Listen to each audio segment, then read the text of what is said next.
नमस्कार, स्वागत है आप सभी का।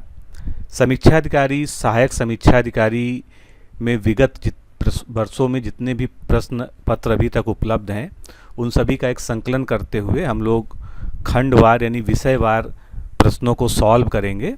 तो आज के जो है इस सेगमेंट में हम लोग बायोलॉजी के प्रश्नों को सॉल्व करेंगे और ये उसका जो है पार्ट 1 है। तो चलिए शुरू करते हैं। इसमें सभी जो है जितने भी प्रीवियस ईयर क्वेश्चंस आए हुए हैं बायोलॉजी के समीक्षा अधिकारी, सहायक समीक्षा अधिकारी परीक्षाओं में, चाहे वो प्री हो चाहे मेंस हो, उन सभी का संकलन हम देखने जा रहे हैं। दोस्तों, अगर आप समीक्षा अधिकारी, सहायक समीक्षा अधिकारी परीक्षा की तैयारी कर रहे हैं तो आप हमारे फाउंडेशन बैच से जुड़कर अपनी तैयारी को बहुत ही अच्छा कर सकते हैं। फाउंडेशन बैच में 3 कैटेगरी हमारे पास हैं। एक तो कंबाइंड कोर्स है जिसमें प्रीलिम्स और मेंस दोनों को एक साथ जो है तैयारी कराई जाती है, एक केवल प्रीलिम्स की और एक केवल मेंस की।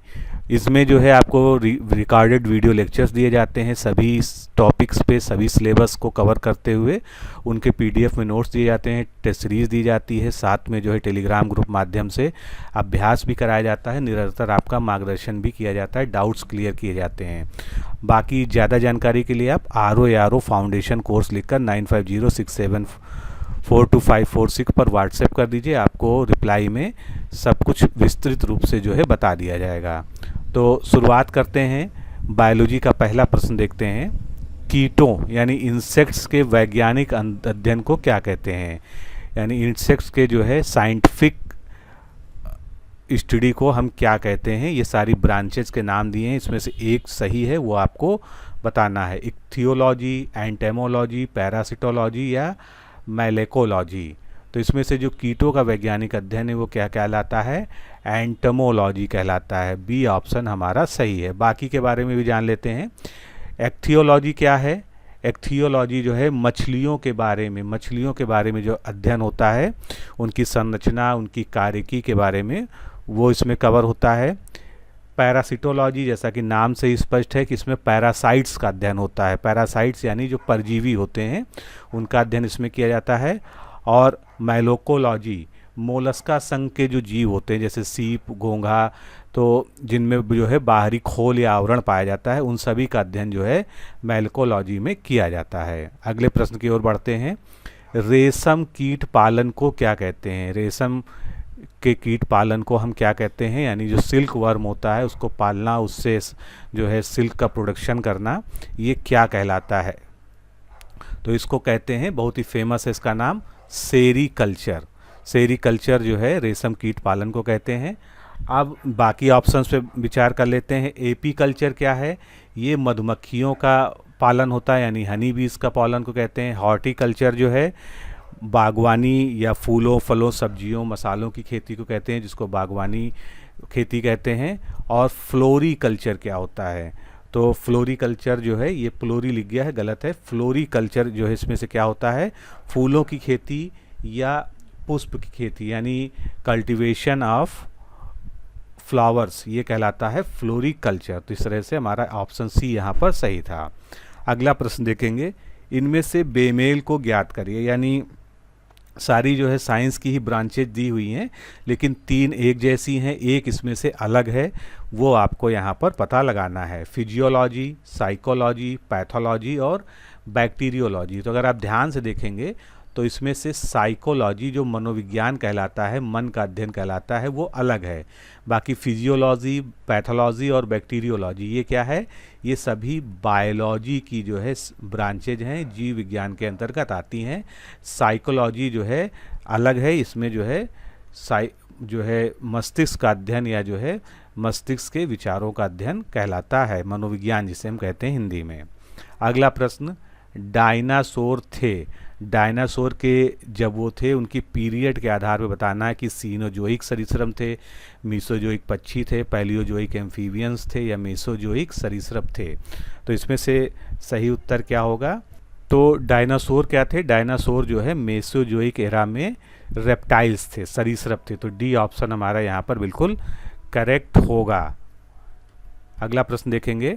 निम्नलिखित में से कौन सी प्राचीन गैस, इसको हम आदिम गैस भी कह सकते हैं, पृथ्वी के वायुमंडल में अनुपस्थित थी?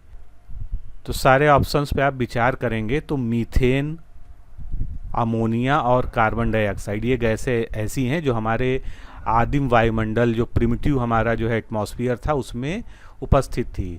ऑक्सीजन जो है अनुपस्थित थी या जो है इतनी कम मात्रा में थी जिसको हम नगण्य या नेग्लिजिबल कह सकते हैं। तो इसका सही उत्तर क्या हो जाएगा हमारा?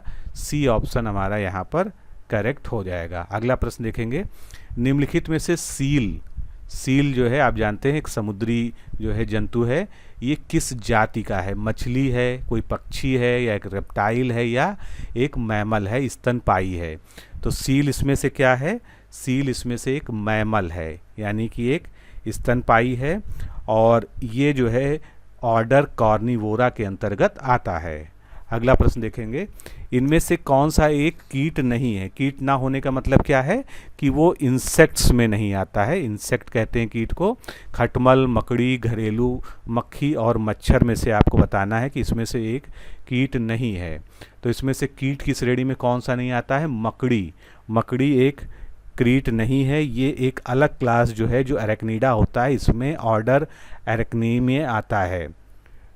अगला प्रश्न देखेंगे, सांप के जो जहरीले विषदंत होते हैं जिसके माध्यम से वो विष जो है सिक्रीट करता है, वो रूपांतरित हैं, यानी किससे रूपांतरित होकर वो दांत बने हैं? तो ये चारों ऑप्शंस आपके सामने दिए हैं, pectoral dentition, palatine dentition, canine teeth या गिम्बल टीथ। तो इसमें से आपको सही उत्तर बताना है। थोड़ा सा जो है बहुत स्पेसिफिक प्रश्न हो गया है, इसलिए हल्का सा आपको कठिन जरूर लगेगा। तो इसका सही उत्तर क्या हो जाएगा? इसका सही हो जाएगा जंभिका दंत या गिम्बल टीथ। इससे रूपांतरित होकर वो विषदंत बनते हैं। अगला प्रश्न, निम्नलिखित में से ग्रुप के जंतु प्रायः रात्रिचर या नॉक्टर्नल होते हैं? जो पक्षी या जंतु रात में विचरण करते हैं उनको हम नॉक्टर्नल कहते हैं। तो इसमें से देखिए ये सारे जो है लिखे हुए हैं, इनमें से कौन सा पूरा एक जो है वर्ग है जो नॉक्टर्नल होता है, ये आपको इसमें बताना है। तो इसमें अगर आप ऑप्शंस को देखिए तो मच्छर, चमगादड़ और उल्लू ये जो है करेक्ट है। ये सभी नॉक्टर्नल या रात्रिचर जो है जंतुओं में आते हैं। अगला प्रश्न, मच्छरों के बारे में निम्नलिखित कथनों पर विचार कीजिए। अब ये 5 कथन दे रखे हैं, पांचों कथन पे सोच के आपको बताना है कि कौन से सही हैं, कौन से सही नहीं है। केवल नर रक्त चूसते हैं, केवल मादा रक्त चूसती हैं, मादा पौधों का रस चूसती हैं, या मादा की अपेक्षा नर के डैने बड़े होते हैं और नर की अपेक्षा मादा के डैने बड़े होते हैं। आप यहाँ देख लीजिए 2 ही कथन इसमें से सही हैं, क्योंकि विकल्प से आपको पता चल रहा होगा कि इसमें से केवल 2 जो है सही हैं। वो कौन से सही हैं ये आपको बताना है। तो इसमें से सही उत्तर क्या हो जाएगा? केवल मादा रक्त चूसती है, दूसरा हमारा सही हो गया, और नर की अपेक्षा मादा के डैने बड़े होते हैं। तो इस तरह से हमारा उत्तर क्या हो सही हो जाएगा?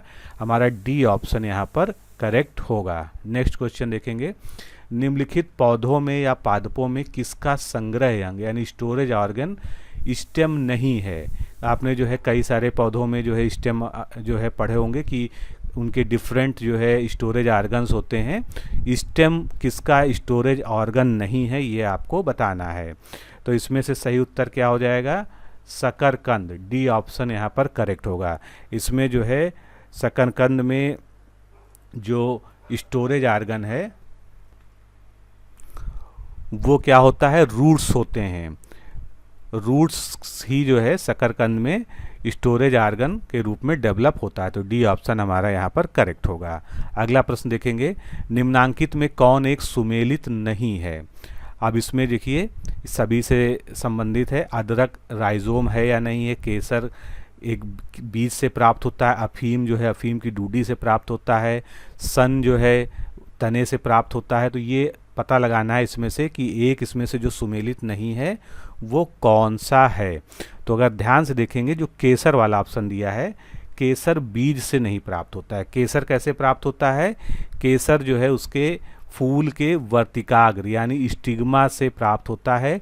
जो खाए जाने वाला योग्य केसर होता है वो स्टिग्मा से निकलता है। देखिए यहाँ पर केसर का फूल बना हुआ है, इससे लाल लाल जो ये स्टिग्मा है इसके, यही सूख कर जो है खाए जाने वाली केसर बन जाते हैं। केसर क्या है? इरिडिकेसी कुल का एक जो है मेंबर है और इसका नाम जो है क्रॉकस सटाइवस है। इसका मूल स्थान जो है दक्षिणी यूरोप है। इसकी खेती लेकिन जो है बहुत जगह होती है, स्पेन, इटली, ग्रीस, तुर्किस्तान, ईरान, चीन और भारत में भी जो इसकी खेती होती है, विशेषकर जो है जम्मू कश्मीर वाले क्षेत्र में। अगला प्रश्न, निम्न में से आलू का कौन सा भाग खाने योग्य होता है? यानी आलू का जो हम भाग खाते हैं वो क्या होता है? एक तना होता है, एक बीज होता है, जड़ होता है या फल होता है? तो आलू का स्टोरेज ऑर्गन अभी हमने लास्ट क्वेश्चन में भी देखा क्या होता है, स्टेम होता है। यानी जो तना होता है वो रूपांतरित होकर आलू का खाने वाला भाग होता है, जिसमें उसमें स्टार्च और जो कार्बोहाइड्रेट संचित होता है। अगला प्रश्न, कुनैन।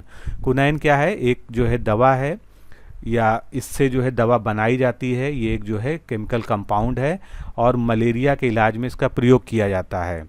ये सिनकोना पौधे से आता है, ये भी हमको पता है, लेकिन सिनकोना पौधे के किस भाग से आता है? पत्ती से, जड़ से, छाल से या पुष्प से? ये बताना है आपको। तो सिनकोना जो है कैसे प्राप्त होता है? सिनकोना हमको प्राप्त होता है छाल से, बार्क से, जिसको हम बार्क कहते हैं। तो पेड़ के बार्क से या छाल से जो है सिनकोना के कुनैन प्राप्त होता है। थोड़ा सा इसके बारे में जान लेते हैं। सिनकोना ऊंचे वृक्ष के रूप में उगने वाला पौधा है। ये रूबिएसी कुल के अंतर्गत आता है और जो मलेरिया बुखार होता है इसमें विशेष रूप से काम आने वाली कुनैन नाम की जो औषधि होती है इस पौधे की छाल से ही प्राप्त किया जाता है। अगला प्रश्न देखेंगे, कोरोना रोगियों के उपचार के लिए प्रयुक्त हाइड्रोक्सी क्लोरोक्वीन दवा निम्नलिखित में से किस पौधे की छाल से प्राप्त होती है? तो हाइड्रोक्सी क्लोरोक्वीन दवा जो है भारत में बहुतायत में बनाई जाती है और अभी जब कोरोना पीरियड में संकट हुआ था तो भारत से जो है कई देशों में इसकी सप्लाई भी की गई थी, भेजा भी गया था। तो ये किससे मिलता है? प्रश्न ये है, अश्वगंधा, सर्पगंधा, सिनकोना या एलोवेरा? तो ये जो है प्राप्त होता है किससे? ये जो है सिनकोना पौधे की छाल से ही प्राप्त होता है, जिससे मलेरिया के लिए जो है कुनैन प्राप्त किया जाता है। ये सिनकोना पौधा अगर आप देखें तो इस तरह से दिखाई देता है। अगला प्रश्न देखेंगे, अफीम प्राप्त किया जाता है जिसको हम ओपियम कहते हैं। अफीम कैसे प्राप्त किया जाता है? सूखी पत्तियों से, पौधे की जड़ों से, बिना पके फल के लेटेक्स से या पके फल के लेटेक्स से? काफ़ी क्लोज ऑप्शन दिए हुए हैं सी और डी में और उत्तर आपको यही मिलेगा, ये आप जानते हैं। तो इसका सही उत्तर क्या है? जो बिना पका हुआ फल होता है उसके लेटेक्स से। लेटेक्स क्या होता है? दूध जैसा जो है उसमें से सिक्रीशन निकलता है, जब उस पर चीरा लगाया जाता है तो उससे जो है ये अफीम प्राप्त होता है। थोड़ा सा इस पौधे के बारे में जान लेते हैं। अफीम जिसको हम इंग्लिश में ओपियम कहते हैं, अफीम के पौधे पेपेवर सोमेफेरम के दूध या लेटेक्स को सुखा कर बनाया जाता है, जिसके सेवन से जो है मादकता आती है। इसका सेवन करने वालों को अन्य बातों के अलावा तेज नींद भी आती है। अफीम में 12% तक मॉर्फिन पाया जाता है जो कि एक दर्द निवारक दवा होती है और इसको और अगर जो है प्रोसेस किया जाता है तो उससे हेरोइन प्राप्त होती है, जिसको आपने सुना होगा कि ये क्या है? एक ड्रग है, मादक ड्रग, जो अवैध रूप से जो है लोग लेते हैं और ये जो है कानूनन क्या होता है? कानूनन जो है ये इलीगल माना गया है। तो इसका अफीम का पौधा निश्चित रूप से इस तरह से होता है और जो फल की बात की जा रही वो फल इस तरह से होता है। इस पर ही कट लगाकर जो है इससे लेटेक्स निकाला जाता है, उसको सुखाकर जो है अफीम बनाया जाता है। अगला प्रश्न क्या है? एजोला। एजोला जो है एक जो है जलीय पौधा है, लेकिन ये है क्या? किस कैटेगरी में आता है? एक जलीय फर्न है, एक एल्गी है या एक जलीय बैक्टीरिया है या इनमें से कोई नहीं है? तो एजोला क्या है? एजोला जो है एक जलीय फर्न है। ए ऑप्शन यहाँ पर करेक्ट होगा। कैसा होता है? अगर आपने देखा होगा किसी तालाब में या जहाँ पानी रुका हुआ होता है तो पूरी सतह पे इस तरह से जो है हरी हरी जो है पौधे की एक चादर छा जाती है। ये एक फर्न होता है जिसके कारण जो है पूरी वाटर बॉडी जो है हरी दिखने लगती है। नेक्स्ट क्वेश्चन, जलीय फर्न जिसे जैव उर्वरक यानी बायो फर्टिलाइजर के रूप में प्रयुक्त किया जाता है वो कौन सा है? आसान क्वेश्चन है, कई बार पूछा भी जा चुका है ये। तो जैव उर्वरक के रूप में निम्न में से किसका प्रयोग होता है? देख लीजिए, सॉल्विनिया, एजोला, मार्सिलिया या टेरेडियम। इनमें से ज़्यादातर जो है टेरिडोफाइट्स हैं, अगर आप बॉटनी पढ़े होंगे। बाकी एजोला जो है फर्न है, भी आपने पीछे ही देखा। तो इसमें से क्या है जिसको बायो फर्टिलाइजर के रूप में यूज़ किया जाता है। अगला प्रश्न, निम्नलिखित में से किस सेल ऑर्गेनेल को या कोशिकांग को कोशिका का पावर हाउस कहा जाता है? ये क्वेश्चन ऐसा है जो है छोटी क्लासेस से लेकर बड़ी क्लासेस सभी में जो है लगातार आता रहता है। तो कोशिका का पावर हाउस किसको कहते हैं? आसान क्वेश्चन है, ये है माइटोकॉन्ड्रिया। बी ऑप्शन यहाँ पर सही होगा।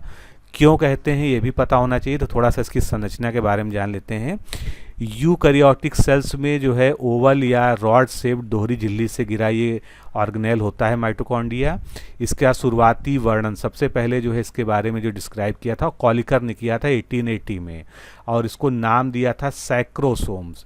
फिर 1890 में ऑल्टमन ने इसकी विधिवत खोज की थी, इसका अध्ययन किया था और इसका विस्तृत वर्णन जो है बायोप्लास्ट के रूप में किया था। लेकिन ये जो माइटोकॉन्ड्रिया शब्द आज यूज़ किया जाता है इसके लिए, इसका सबसे पहले प्रयोग जो है सी बेंडा ने 1898 में किया था। ये माइटोकॉन्ड्रिया का स्ट्रक्चर है जिसमें आउटर मेम्ब्रेन होती है, इनर मेम्ब्रेन होती है, यानी 2 लेयर्ड ये होता है, 2 मेम्ब्रेन पाई जाती हैं। बीच में जो पदार्थ भरा होता है उसको हम मैट्रिक्स कहते हैं, और आउटर मेम्ब्रेन और इनर मेम्ब्रेन के बीच जो स्पेस होता है इसको इंटर मेम्ब्रेनस स्पेस कहते हैं, और जो ये घुमावदार घुंडियाँ इसमें पाई जाती हैं उसको हम क्रिस्टी कहते हैं। इसी पर जो है F1 पार्टिकल्स होता है जहाँ पर जो है रिस्पायरेशन की प्रक्रिया संपन्न होती है। अगला प्रश्न, हमारे शरीर का अधिकतम भार जो है कैसे बना है? अस्थियों से मिलकर बनता है, शारीरिक अंगों से मिलकर बनता है, त्वचा मांसपेशी व अंगों से मिलता है, या जल से मिलकर बना होता है? जो हमारे शरीर का सबसे ज़्यादा जो है भार होता है वो किसके कारण होता है?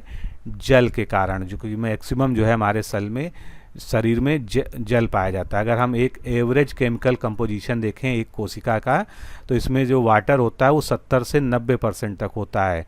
प्रोटीन इसमें 10 से 15% होती है, कार्बोहाइड्रेट 3% का होता है, लिपिड्स जो है जिसको हम वसा कह सकते हैं वो 2% के लगभग होता है, फिर न्यूक्लिक एसिड 5 से 7% होता है, और आयंस जो है 1% होता है। ये तो हमारा हो गया जो है जब हम इसमें से पानी को साथ लेके चलते हैं। लेकिन अगर हम ड्राई मास्क शुष्क भार के आधार पर जो है देखेंगे किसी भी मैमेलियन सेल में, शुष्क भार का यहाँ मतलब क्या है, उसमें से हमने पानी को अलग कर दिया। पानी को अलग कर दिया तो जो है प्रोटीन जो है हमारे शरीर में सबसे ज़्यादा होगा 60%, उसका लिपिड्स होंगे हमारे 16%, मिसलेनियस मेटाबोलाइट्स होंगे 10%, न्यूक्लिक एसिड लगभग 5% होगा, इनऑर्गेनिक 3% होगा, और ग्लाइकन्स जो है 6% होंगे। अगला प्रश्न देखेंगे, निम्नलिखित में से कौन मानव शरीर की सबसे छोटी हड्डी है? काफ़ी प्रचलित क्वेश्चन है, निश्चित रूप से आपको पता है। तो सबसे छोटी हमारे शरीर में हड्डी कौन सी पाई जाती है? स्टेपीज पाई जाती है। आप जानते हैं ये स्टेपीज कहाँ पाई जाती है? कान की हड्डी होती है, बहुत ही छोटी होती है। और कान में कुल 6 हड्डियाँ पाई जाती हैं जिनको हम मैलियस, इंकस, स्टेपीज होती हैं। और ये कैसी होती हैं? 6 का मतलब क्या है? ये सभी जोड़े में पाई जाती हैं, यानी मैलियस जो है 2 होती हैं, इंकस 2 होती हैं, स्टेपीज 2 होती हैं। और ये छोटी हड्डियां हैं जिनको हम श्रवणात्मक हड्डियां या कान की हड्डियां कहते हैं। आप यहाँ पर देख सकते हैं मैलियस, इंकस और स्टेपीज। स्टेपीज देखिए काफ़ी छोटी होती है और इसी कारण जो है सबसे छोटी हड्डी है शरीर की कही जाती है। अगला प्रश्न, सर्जरी या शल्यक्रिया में आर्थोप्लास्टी क्या है? जैसे एंजियोप्लास्टी होता है, आजकल वर्ड मशहूर है, उसी तरह से आर्थोप्लास्टी जो है क्या होता है ये आपको बताना है। तो आर्थोप्लास्टी का अर्थ होता है कूल्हे के जोड़ का प्रतिस्थापन, यानी हिप जॉइंट रिप्लेसमेंट को हम ऑर्थियोप्लास्टी के नाम से जानते हैं। अगला प्रश्न देखेंगे, निम्नलिखित में से हमारे शरीर का सबसे दृढ़ भाग यानी सबसे हार्ड भाग या सबसे कठोर भाग कौन सा है? तो ये भी जो है काफ़ी प्रचलित क्वेश्चन है जो हम लोग काफ़ी लंबे समय से पढ़ते चले आ रहे हैं। शरीर का सबसे कठोर भाग जो होता है वो हमारे दांतों पे पाए जाने वाला इनेमल होता है, यानी इसको हम दंत वल्लक या टूथ इनेमल के नाम से हम जानते हैं। तो दंत वल्क या दंत एनामेल जो है रीढ़धारियों के दांत के निर्माता मुख्य 4 प्रकार के ऊतकों में से एक है। दांतों का निर्माण करने वाले 3 अन्य टिश्यूज कौन से होते हैं? एक तो डेंटिन होता है, सीमेंटिन होता है और डेंट पल्प होता है। मानव शरीर में यह इन सब में सबसे कठोर तथा बहुत अधिक खनिज लवण युक्त पदार्थ होता है। अगला प्रश्न देखेंगे, हीमोग्लोबिन के संबंध में निम्नांकित कथनों पर विचार करना है और सही उत्तर हमको चुनना है। तो चारों कथनों में से क्या क्या सही है ये आपको देखना है। ये हीमोग्लोबिन के बारे में दिया गया है। चारों कथनों को पढ़ते हैं। हीमोग्लोबिन में क्या होता है, इसमें लौह पाया जाता है, यानी इसमें आयरन होता है, बिल्कुल होता है। तो पहला कथन जो है हमारा सही हो गया। ये रक्त को लाल रंग प्रदान करता है, ये भी सही है, इसमें कोई दिक्कत नहीं, क्योंकि आयरन के कारण जो है हीमोग्लोबिन का जो है रंग लाल होता है, उसी कारण जो है आरबीसी जो है लाल रंग की हो जाती है। यह कुछ रोगों के प्रति प्रतिरक्षा प्रदान करता है। क्या ऐसा है? ऐसा बिल्कुल नहीं है। जो है हीमोग्लोबिन जो है किसी भी रोग के लिए कोई भी प्रतिरक्षा या जो है इम्यून मैकेनिज्म डेवलप नहीं करता है। ये रक्त में ऑक्सीजन का वाहक है, बिल्कुल सबसे ज़्यादा इम्पॉर्टेंट काम जो है इसका यही होता है। तो उत्तर हमारा क्या सही हो गया? सी ऑप्शन यहाँ पर हमारा सही हो गया। अगला प्रश्न भी आरबीसी के बारे में ही है और बहुत ही आसान प्रश्न है। लाल रक्त कणिकाओं या आरबीसी का रंग लाल क्यों होता है? ये क्वेश्चन निश्चित रूप से पिछले क्वेश्चन से बिल्कुल जुड़ा हुआ है, आप इसका तुरंत उत्तर दे सकते हैं।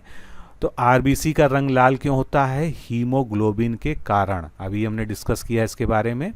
अगला प्रश्न, निम्न रक्त वर्ग में सार्वत्रिक दाता यानी यूनिवर्सल डोनर कौन सा ब्लड ग्रुप है? बी, ओ, ए या बी? तो इसमें से यूनिवर्सल डोनर कौन सा हो गया? ओ ब्लड को यूनिवर्सल डोनर कहते हैं, ए बी को यूनिवर्सल रिसिपिएंट यानी सर्वग्राही कहा जाता है हिंदी में।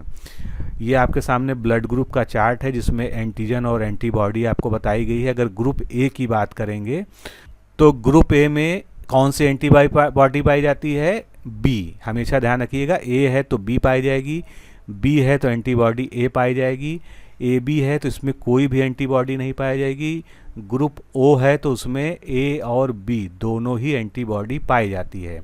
इसी प्रकार आपसे एंटीजन पूछा जाए, क्योंकि इस तरह के प्रश्न बहुत बनते हैं। तो एंटीजन जो है ग्रुप ए में ए एंटीजन पाया जाएगा, सेम जो है नाम रहेगा। ग्रुप बी में बी एंटीजन पाया जाएगा, ए बी में ए और बी दोनों ही एंटीजन पाए जाएंगे और ग्रुप में कोई भी एंटीजन नहीं पाया जाता है। ग्रुप ओ में कोई भी एंटीजन नहीं पाया जाता है, इसी कारण जो है ये ब्लड ग्रुप सभी को दिया जा सकता है। थ्योरेटिकली ये जो है इसीलिए माना जाता है। लेकिन अगर आपसे कहा जाए कि इमरजेंसी में किसी को ब्लड चढ़ाना है, उस समय हमको बिना रक्त, हमारे पास इतना भी समय नहीं है कि हम जो है रक्त की जांच कर सकें, तो हमको कौन सा ब्लड ग्रुप चढ़ाया जा सकता है बिना जांच के? ओ निगेटिव, क्योंकि ओ पॉजिटिव भी कुछ लोगों को नहीं चढ़ाया जा सकता है। अभी वो हम आगे के चार्ट में देखेंगे।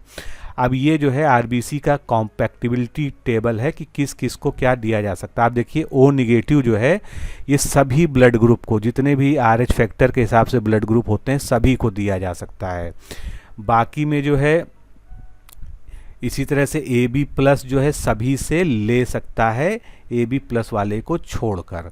तो ये जो है एक स्पेसिफिक चार्ट है डोनर और रेसिपिएंट का। अगला प्रश्न देखेंगे, लाल रक्त कणिकाएं यानी आरबीसी कहाँ पर बनती हैं? हमारे शरीर के किस हिस्से में आरबीसी बनती है ये आपको बताना है।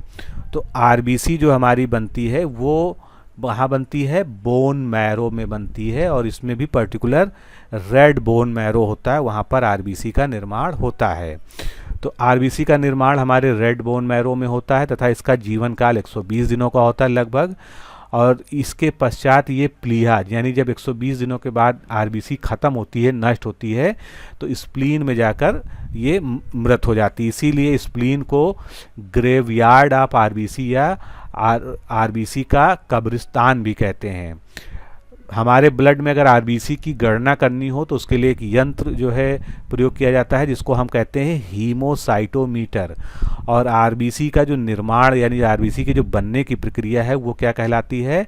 एरिथ्रोपोएसिस कहलाती है। तो ये सब कुछ इंपॉर्टेंट फैक्ट्स हैं जो आपसे एग्ज़ाम में पूछे जा सकते हैं। अगला प्रश्न आपके सामने है, एक सामान्य 70 किलो वाले एक वयस्क मनुष्य में रक्त की कुल मात्रा लगभग कितनी होती है? तो देखिए ये वैरी भी करता है, लेकिन एक आदर्श रूप में कहा जाता है कि 5,000 मिलीलीटर या 5 लीटर जो है पाया जाता है। कहीं कहीं किताबों में एक सामान्य तौर पर 5 लीटर से 6 लीटर भी लिख दिया जाता है, लेकिन आयोग ने जो है 5 लीटर जो है 5 लीटर जो है इसको स्वीकार किया है। तो हमारा करेक्ट ऑप्शन यही माना जाएगा। अब ब्लड क्या है? एक जो है कनेक्टिव टिश्यू है, तरल संयोजी ऊतक है, और इसकी उत्पत्ति जो है एम्ब्रियोनिक स्टेज में मीजोडर्म जो लेयर होती है एम्ब्रियो की, उससे होती है। ये थोड़ा सा नमकीन होता है, जल से हल्का गाढ़ा होता है, गहरे लाल रंग का होता है। इसकी जो विस्कोसिटी होती है, जो गाढ़ापन या जिसको हम श्यानता कहते हैं, वो पानी से 4.5 से 5.5 गुना अधिक होती है। और ये 38 डिग्री सेल्सियस, ये सॉरी यहाँ पर 0 लिख गया, ये ऊपर होना चाहिए। 38 डिग्री सेल्सियस यानी 100 डिग्री फ़ारेनहाइट पर इसका जो तापमान है वो मान जो है 7.3 से 7.4 तक जो है होता है, यानी इसका पीएच जो है हल्का क्षारीय होता है। और मनुष्यों के रक्त उनके पूरे शरीर के भार के 7 से 8% तक होता है, अथवा उनके शरीर के पूर्ण आयतन का 1/3 भाग होता है। इसलिए कहा जाता है एक स्वस्थ मनुष्य जो 70 किलोग्राम का है उसमें 5 से 6 लीटर तक रक्त होता है, लेकिन स्पेसिफिकली यहाँ पर पूछा गया है तो आपका उत्तर 5 लीटर ही होगा। अगला प्रश्न, RH फैक्टर या RH कारक जो नाम दिया जाता है वो किससे संबंधित है? एक एपिस से यानी कपी से, एक मानव से, एक बंदर से, या एक जो है चूहे से? तो इसका सही उत्तर क्या होगा? इसका सही उत्तर होगा मंकी या बंदर। क्यों? क्योंकि रीसस नाम का एक बंदर था जिसमें कार्ल लैंडस्टीनर ने 1900 में RH फैक्टर की खोज की थी। उसके बाद से ही ये पता चला कि अगर O ब्लड ग्रुप है तो ये RH फैक्टर प्रेजेंट होगा तो उसको O पॉजिटिव कहेंगे, अगर RH फैक्टर नहीं होगा उपस्थित तो उसको O निगेटिव कहेंगे। तो वहाँ से जो है पॉजिटिव निगेटिव वाली थ्योरी स्टार्ट हुई है। रीसस जो है लाल रक्त कोशिकाओं में पाया जाने वाला एक आनुवांशिक प्रोटीन है। यदि हमारे रक्त में ये प्रोटीन पाई जाती है जिसको RH प्रोटीन कहते हैं तो हम RH पॉजिटिव कहलाते हैं। अगला प्रश्न, अब जो है ये थोड़ा सा बॉटनी से संबंधित प्रश्न है। वह क्रिया जिसके द्वारा पौधे अपना भोजन तैयार करते हैं वो क्या कहलाता है? वो जो है रसाकर्षण कहलाता है, श्वसन कहलाता है, प्रकाश संश्लेषण कहलाता है, या रस संकुचन कहलाता है? तो इसका सही उत्तर तो बहुत आसान है। वह क्रिया जिसके द्वारा पौधे अपना भोजन तैयार करते हैं उसको हम प्रकाश संश्लेषण या फोटोसिंथेसिस के नाम से जानते हैं। फोटोसिंथेसिस के बारे में हम लोगों ने काफ़ी कुछ पढ़ा है। सबसे प्राइमरी बात यह है कि जो हरे पौधे होते हैं जिसमें क्लोरोफिल पाया जाता है, क्लोरोप्लास्ट पाया जाता है, वो लाइट एनर्जी को केमिकल एनर्जी में चेंज कर देते हैं सूर्य के प्रकाश की सहायता से और कार्बन डाइऑक्साइड की उपस्थिति में। तो ये रिएक्शन क्या होती है? कार्बन डाइऑक्साइड और जल ये मिलते हैं सनलाइट और क्लोरोफिल में तो ये घटना होती ही है सनलाइट की उपस्थिति में।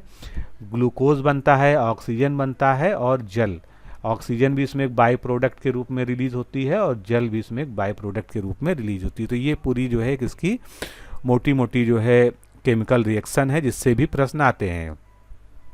अब अगला प्रश्न भी इस पे आधारित है। फोटोसिंथेसिस हेतु सबसे ज़्यादा क्रियाशील या एक्टिव लाइट का स्पेक्ट्रम या जो है लाइट स्पेक्ट्रम या प्रकाश कौन सा है? बैगनी प्रकाश, लाल प्रकाश, नीला प्रकाश या हरा प्रकाश? तो जो सबसे क्रियाशील प्रकाश है यानी जिसमें सबसे ज़्यादा जो है प्रकाश संश्लेषण या फोटोसिंथेसिस की क्रिया होती है वो कौन सी है? वो है रेड लाइट, लाल प्रकाश। अधिकतम प्रकाश संश्लेषण लाल रंग के प्रकाश जो कि 150 नैनोमीटर जिसका जो है तरंगदैर्घ्य होता है उसमें होती है। उसके बाद नीले रंग के प्रकाश में पर अधिकतम होती है। हालांकि जो क्लोरोफिल होता है वो लाल प्रकाश की अपेक्षा नीले प्रकाश को अधिक अवशोषित करता है, लेकिन प्रकाश संश्लेषण में सबसे ज़्यादा प्रयोग जो है लाल प्रकाश का ही किया जाता है, यानी रेड जो है लाइट के स्पेक्ट्रम का जो रेड भाग होता है उसका उपयोग होता है। प्रकाश संश्लेषण क्लोरोप्लास्ट में होता है, इसीलिए इसे पौधे का रसोई घर भी कहा जाता है, यानी किचन ऑफ द सेल कहा जाता है। प्रकाश संश्लेषण की प्रकाशिक अभिक्रिया जिसको लाइट रिएक्शन कहते हैं, ये क्लोरोप्लास्ट के ग्राना में होती है। क्लोरोप्लास्ट के अंदर ग्राना होते हैं, उसमें होती है। और जो लाइट इंडिपेंडेंट रिएक्शंस होती हैं, या जिसको हम डार्क रिएक्शन कहते हैं, जिसके लिए प्रकाश की उपस्थिति अनिवार्य नहीं है, वो क्लोरोप्लास्ट के स्ट्रोमा में भी होती है। तो दोनों चीज़ों को याद रखिएगा कि जो लाइट रिएक्शन है वो कहाँ हो रही है, वो ग्रैना में हो रही है, और जो डार्क रिएक्शन है वो कहाँ हो रही है, वो स्ट्रोमा में हो रही है। इस तरह से भी प्रश्न पूछ लिए जाते हैं। अगला प्रश्न, ऑक्सीजन जो प्रकाश संश्लेषण की क्रिया में उत्पन्न होती है वो आती कहाँ से, यानी ऑक्सीजन जो बाई प्रोडक्ट के रूप में इवॉल्व हो रही है वो कहाँ से उत्पन्न होती है, किसकी वजह से, कहाँ से आती है। तो ऑक्सीजन कहाँ से आती है, ऑक्सीजन जल से आती है। H2O की जो हाइड्रोलिसिस होती है, जिसको हम फोटोलिसिस यहाँ पर कहें तो ज़्यादा अच्छा टर्म है, क्योंकि वो प्रकाश संश्लेषण में प्रकाश की वजह से होता है। तो लाइट रिएक्शन में प्रकाश की उपस्थिति में जो है होता है, और लाइट रिएक्शन की खोज रॉबर्ट हिल ने की थी, इसलिए को हिल रिएक्शन के नाम से भी जानते हैं। तो लाइट रिएक्शन में जो है जल का अपघटन होता है, हाइड्रोलिसिस होती है, इसको दूसरे टर्म में हम फोटोलिसिस भी कहते हैं। इसमें हाइड्रोजन आयन और OH हाइड्रोक्सिल आयन जो है निकलता है, और इसी से जो है ऑक्सीजन बनती है। अगला प्रश्न देखेंगे, प्रकाश संश्लेषण या फोटोसिंथेसिस की प्रक्रिया के लिए निम्नलिखित में से किसकी उपस्थिति आवश्यक नहीं है, यानी इसमें से कौन सी ऐसी चीज है जो नहीं भी होगी तब भी फोटोसिंथेसिस हो जाएगी। तो क्या है, सूर्य का प्रकाश तो जरूरी है, आप लोग जानते हैं। हालांकि रात में भी फोटोसिंथेसिस होती है, लेकिन वो कम मात्रा में होती है, या कृत्रिम प्रकाश में भी हो सकती है। तो सूर्य का प्रकाश तो आवश्यक ही है, कार्बन डाइऑक्साइड भी जरूरी है, पानी भी जरूरी है, ऑक्सीजन ऐसी ज़रूरत है जिसकी आवश्यकता नहीं होती है फोटोसिंथेसिस में। फिर से इस रिएक्शन को देखेंगे तो आप समझ जाएंगे, कार्बन डाइऑक्साइड जरूरी है, जल जरूरी है, सनलाइट जरूरी है, क्लोरोफिल में तो ये होता ही है, और ऑक्सीजन जो है इसका एक बाई प्रोडक्ट है, इसलिए इसकी उपस्थिति अनिवार्य नहीं है क्लोरोफिल की फोटोसिंथेसिस होने के लिए। अगला प्रश्न, फोटोसिंथेसिस में कौन सा प्रकाश सबसे अधिक प्रभावकारी होता है। तो एक तरह से इसका उत्तर अभी हम लोगों ने दिया है, फिर से वही प्रश्न पूछा गया है। लाल रंग में जो है सबसे अधिक फोटोसिंथेसिस होती है, और वो अधिकतम दर कब होती है, 30 से 35 डिग्री सेंटीग्रेड तापमान पर जो है प्रकाश संश्लेषण की दर लाल रंग के प्रकाश में अधिकतम होती है। अगला प्रश्न विटामिन से है, विटामिन सी का मुख्य स्रोत क्या है।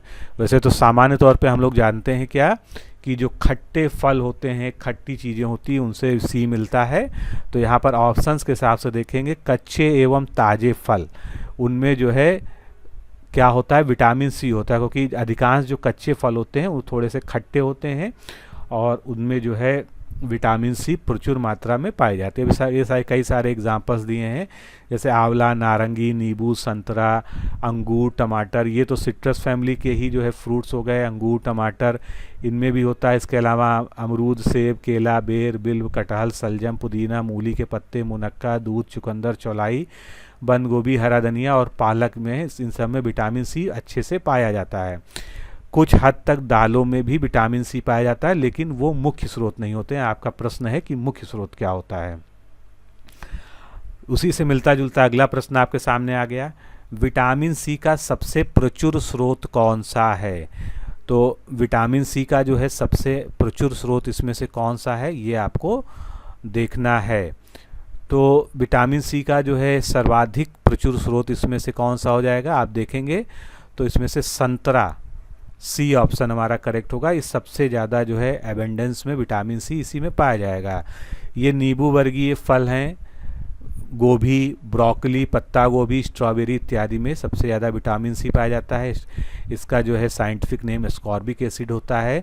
ये हमारे कनेक्टिव टिश्यू यानी संयोजी ऊतकों के निर्माण में सहायता करता है। अगर बॉडी में विटामिन सी कम हो जाए तो स्कर्वी नामक रोग हो जाता है, जो दांतों का रोग होता है।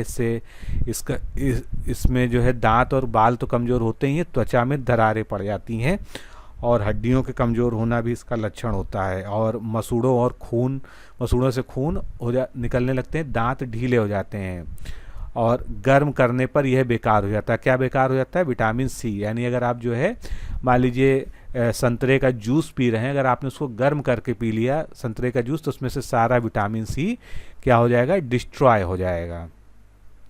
अगला प्रश्न देखेंगे, किसके अवशोषण में विटामिन सी मदद करता है। तो विटामिन सी जो है किसके अवशोषण में या अब्जॉर्प्शन में मदद करता है। सही ऑप्शन किसका क्या हो जाएगा, लोहे के, आयरन या जो फेरस के जो है अवशोषण को जो हमारे बॉडी में होता है उसमें विटामिन सी मदद करता है। अगला प्रश्न देखेंगे, निम्नलिखित में से यौगिकों के किस समूह, यौगिक मतलब कंपाउंड्स, तो यौगिकों के किस समूह को सहायक आहार कारक या ऑक्सिलरी डाइटरी फैक्टर कहते हैं। किसको कहते हैं, आसान प्रश्न है। ये नाम दिया जाता है विटामिन्स को, विटामिन्स को सहायक आहार कारक कहा जाता है। विटामिन भोजन का अवयव है जिसमें सहायक आहार कारक की संज्ञा दी जाती है। अल्प मात्रा में इसकी आवश्यकता सभी जीवों में होती है। फंक ने 1912 में सर्वप्रथम विटामिन शब्द को प्रतिपादित किया था। थायमीन, जिसको हम विटामिन B1 कहते हैं, इसको सबसे पहले चावल से 1924 में अलग किया गया था, यानी ये जो है पहला ऐसा विटामिन था जिसको प्रयोगशाला में अलग किया गया था। सभी विटामिन में कार्बनिक यौगिक यानी कि ऑर्गेनिक कंपाउंड होते हैं जिनकी बहुत कम मात्रा में हमें ज़रूरत होती है, परंतु ये मेटाबॉलिक रिएक्शन को करने में सहायता करते हैं, अतः इनकी कमी से डिफिशियंसी डिजीज़ हो जाता है।